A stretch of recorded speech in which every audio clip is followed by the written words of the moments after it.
بسم اللہ الرحمن الرحیم۔ السلام علیکم ناظرین محترم، آج ہم آپ کو بتانے جا رہے ہیں قصہ حضرت صالح علیہ السلام اور ان کی اونٹنی کا۔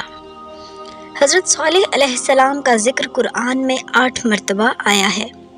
آپ کا تعلق قوم سمود سے تھا اور یہ حضرت ہود علیہ السلام کے ساتھ بچ جانے والی قوم عاد تھی۔ اس قوم کا علاقہ حجاز اور شام کے درمیان ہے۔ قوم سمود پہاڑوں کو کاٹ کر شاندار مکانات اور محلات بنانے کی ماہر تھی۔ صالح علیہ السلام نے اپنی قوم سے فرمایا، تم اس وقت کو یاد کرو جب تم کو عاد کے بعد ان کا خلیفہ بنایا گیا اور تم کو زمین پر جگہ دی کہ تم اس پر محلات بناتے ہو اور پتھر تراش کر پہاڑوں میں مکان بناتے ہو۔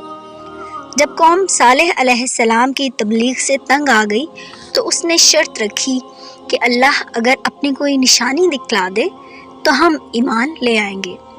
نشانی یہ ہو کہ سامنے پہاڑوں سے ایک حاملہ اونٹنی ظاہر ہو اور وہ بچہ بھی جنے۔ پھر ایسا ہی ہوا، اللہ نے اونٹنی بھیجی اور اس نے بچہ بھی دیا، مگر اللہ نے 2 شرائط رکھی۔ پہلی یہ کہ اونٹنی اور اس کا بچہ زمین پر آزاد ہوں گے، جہاں سے چاہیں کھائیں۔ دوسری یہ کہ بستی کے پانی کے کنویں پر ایک دن اونٹنی کی باری ہوگی اور ایک دن قوم کی۔ صالح علیہ السلام نے قوم کو خبردار کیا کہ اونٹنی کو کوئی تکلیف نہ دینا، ورنہ اللہ کا عذاب تم پر ضرور آ کر رہے گا۔ قوم کچھ عرصہ سکون سے رہی اور اونٹنی کا دودھ استعمال کرتی رہی، مگر کچھ عرصے بعد انہوں نے اونٹنی اور اس کے بچے کو مار ڈالا۔ حضرت صالح علیہ السلام کو جب پتہ چلا تو آپ دیدہ ہو گئے اور فرمایا، بدبخت قوم، آخر تجھ سے صبر نہ ہو سکا، اب اللہ کا عذاب تم پر ضرور آ کر رہے گا۔ 3 دن کے بعد نہ ٹلنے والا عذاب آئے گا اور تم سب کو تباہ کر جائے گا۔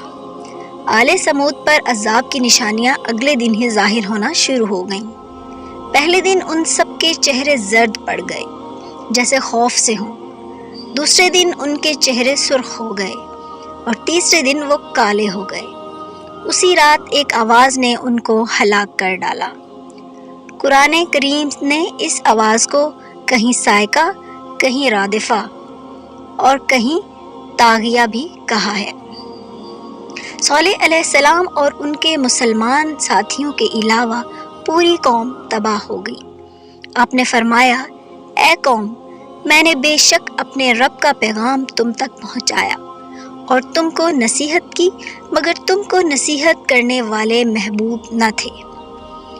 یہ ضروری نہیں کہ ہر قوم جو اللہ کی نافرمان ہو ہلاک کر دی جائے، مگر جب کوئی قوم اللہ کی طرف سے کوئی نشانی یا معجزہ طلب کرے اور اسے عطا بھی ہو جائے تو پھر اس کی سرکشی پر تباہی لازم ہے۔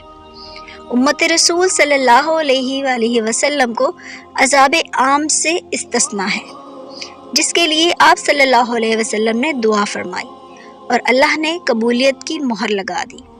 قرآن کہتا ہے، اے رسول، جب تو ان میں موجود ہو تو اللہ ان کافروں پر عذاب نہیں بھیجے گا۔